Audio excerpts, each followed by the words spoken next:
இருக்கிறதுலே வந்து நமக்கு சூடு அதிகமாக இருக்கும், வெயில் அதிகமாக இருக்கும் அப்படின்னு தான் நம்ம நினைப்போம் நம்ம சென்னையில்.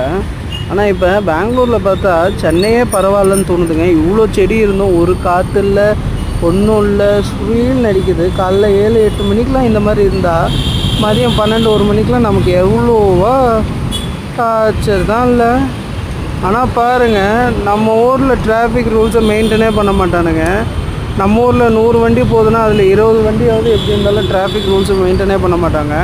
ஆனால் இங்கே 100 வண்டி போனால் அதில் ஒருத்தர் 2 பேர் தான் வந்து டிராஃபிக் ரூல்ஸ் மெயின்டைன் பண்ணாமல் போகிறோம். டிராஃபிக் ரூல்ஸ் அவ்வளோ ஸ்ட்ரிக்டாக இருக்குது பெங்களூரில். நம்ம ஊர்லேயும் இந்த மாதிரி ஆச்சுன்னா ஆக்சிடெண்ட்டு, சிக்னல் கிராசிங்கு இந்த மாதிரிலாம் இல்லாமல் இருக்கும்ல. பார்ப்போம், மாறுனா நமக்கு தான். ஓகே ஃப்ரெண்ட்ஸ், ப்ளீஸ் சப்ஸ்கிரைப் பண்ணுங்கள். பாய். அந்த பெல் ஐக்கானையும் ஒரு வாட்டி அமைக்கிட்டு போயிடுங்க. Thank you friends.